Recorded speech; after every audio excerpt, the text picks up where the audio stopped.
আমি আজকে আপনাদের সাথে খুব সুন্দর কথা শেয়ার করব। আসসালামু আলাইকুম, কেমন আছেন সবাই? দোয়া করি সবাই ভালো আছেন।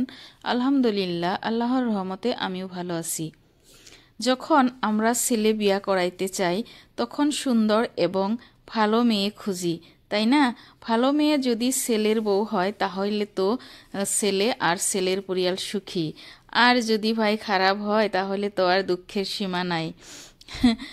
তো যদি ছেলের বউ ভালো না হয় তাহলে তো সংসারে অনেক অশান্তির সৃষ্টি হয়, পরে সংসার টিকে না।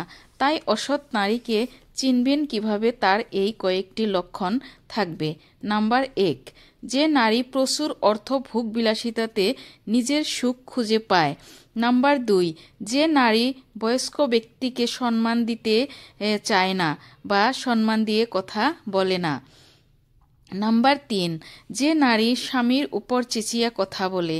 নাম্বার 4, যে কথায় কথায় মিথ্যা কথা বলে থাকে এবং আপনার বিশ্বাস ভাঙতে তার কোনো যায় আসে না। নাম্বার 5, যে আপনাকে সবার সামনে অপমান করতে দ্বিতীয়বার চিন্তা করে না। নাম্বার 6, যে সবসময় নিজের সুখটাকেই বুঝে, আপনার কষ্টটাকে বোঝার চেষ্টাই করে না। নাম্বার 7, মেয়েদের মধ্যে যদি মানুষকে সম্মান করার গুণ না থাকে, সেই মেয়েকে বিয়ে করলে আপনার বাড়িতে কিছুদিন পরে কোনো মানুষ বা আত্মীয় স্বজন ভুল করেও আসবে না। নাম্বার 8, মেয়েদের কর্তব্য হয়েছে তার স্বামীকে সব কিছু দিয়ে ভালোবাসা আর দুঃখ কষ্টে বিপদের সময় পাশে থাকা।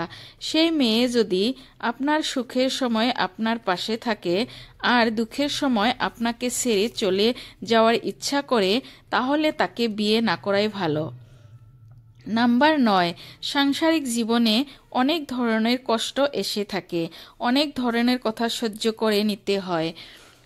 সে যদি কারো কথায় সহ্য না করতে পারে তাহলে সংসার বেশি দিন টিকে থাকে না। তাই বিয়ে করার আগে দেখে শুনে ভালো ঘরের মেয়ে বউ করে আনবেন, তাই সুখের সংসার কাটাইতে পারবেন। ভিডিওটি ভালো লাগলে একটি লাইক কমেন্ট করবেন।